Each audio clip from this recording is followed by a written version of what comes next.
ብለሽ ነው? እሺ ልቀቀኝ እንጂ ዴቭ። ዝም ብለሽ ነው? እሺ እና ከዚህ በላይ አልራመድም። ቆይ ምን ሆነሃል ዴቭ? ንገረኝ እስኪ። እንዴ ምን ፈልግሽ ነው ተመልሰሽ የመጣሽው? አንተን ነው ቤቢ። ስነ ስርዓት ይዘሽ የምታወሪ ከሆነ አውሪ። ሰምኛለሽ? የኔና የአደይ ፍቅር ልክ አንቺ እንደምትጀምሪያቸው ጨዋታዎች አይደል። አደይን እኔ በጣም አፈቅራታለሁ። ከሷ ውጭ ደግሞ ማንንም አልፈልግም። ተግባባን? ቆይ ምን ብታስነካ ነው ደግሞ? ምን የወደደ ነገር አላትና ነው? ቆይ ከማሚ ጋር አላወራችሁም? እንዴ ያወራችሁ መስሎኝ። ከማሚ ጋር ምንም የምናወራው ጉዳይ የለም። በአደይ ጉዳይ ከሆነ ደግሞ መወስነው እኔ ብቻ ነኝ። እሺ አንቺም ማሚም ገብታችሁ በልባችን እንድትወስኑ አልፈቅድላችሁ። ተግባባን? ቆይ እኔስ? አንቺስ ምን?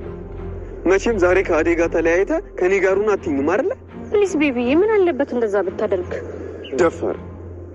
አሁን ስለሷ እየነገርኩሽ አሁን ተው አትይኛለሽ? በጣም ራስ ወዳድ ሰው ነሽ።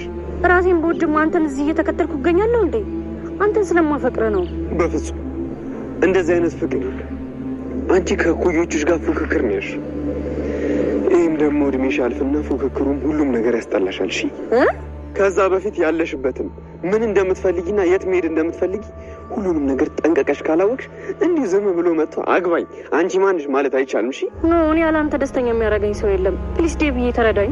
ስለተረዳሁሽ እኮ ነው እንደዚህ ጊዜ ሰጥቼሽ እያወራሁሽ ያለ እኮ። ከተረዳኸኝ እሺ እኔን አግባኛ። አደይ ላንተ አትመጥንም። አደይን ተዋት አይደል?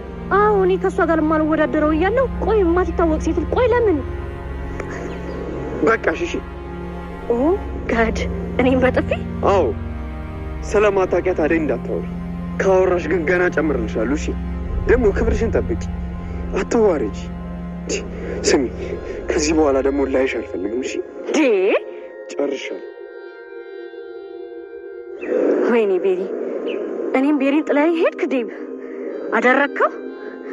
ችግር የለውም የጊዜ ጉዳይ እንጂ ማንነቴን በደንብ አሳያለሁ። እንኳን አንተ ማንም ንቆኛ አይሄድም። ማንነቴን አላወቅም ማለት ነው።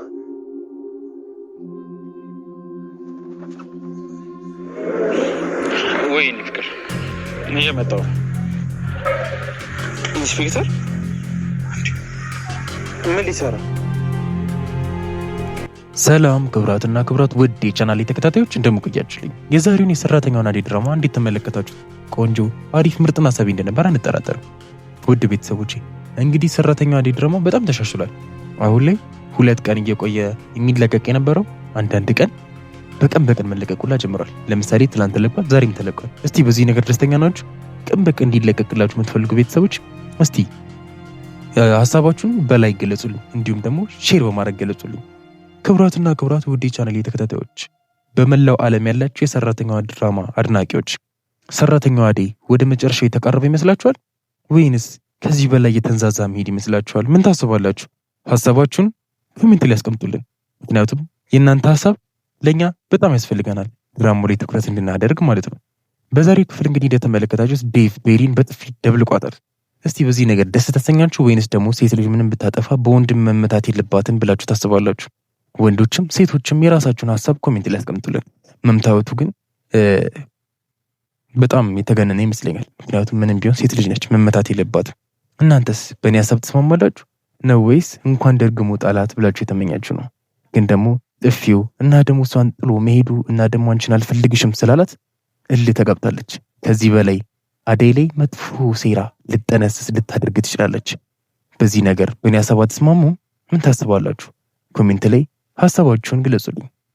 ክብራትና ክብራት ውድ የቻናሌ ተመልካቾች እንግዲህ ገጀራው እየተፈለገ ነው በኢንስፔክተሩ። ኢንስፔክተሩ የእውነት ገጀራውን ያገኘው ይሆን ወይንስ ደግሞ ምን ያደርግ ይሆን? ሀሳባችሁን ኮሜንት ላይ ያስቀምጡልን። ግን ደግሞ ለሊ ያስመልጠዋለች። ይህም ነገር በጣም እሷ የወንጀለኛ ተባባሪ ያስብላታል። ምንም ቢሆን ፊት ለፊት ለፖሊስ ተጋፍቶ ያለውን ነገር እውነቱን አውጥቶ ሰላም ነጻ ቢለቀቅ ይሻላል። የእውነት ንጹህ ከሆነ ንጹህ ያልሆነ ሰው ነው ምን ጊዜ የሚሮጠው አይደለም። እንዲወደ ቤተሰቦች እናንተስ ምን ታስባላችሁ? አደይ ማናት ለሊ ከዚህ ጉድ መውጣት አለባት ብላችሁ አታስቡም? ገጀር የራሱ ችግር ነው፣ የራሱን ችግር ራሱ ይወጣ። እሷ አሁን ከቤቲ ጋር ቆንጆ የፍቅር ግንኙነት ጀምራለች። እሺ አገባሃለሁ ብሎ ያለችን አንድ ላይ ደስተኛ ሊሆኑ እየሞከሩ ነው። ምን ታስባላችሁ? እስቲ ለሊና ቤቲ አደይና ዴቭ ተጋብተው ሜት የምትፈልጉ ቤተሰቦች ኮሜንት ላይ የገባችሁ አዎ ይጋቡ ያላችሁ ጻፉልን።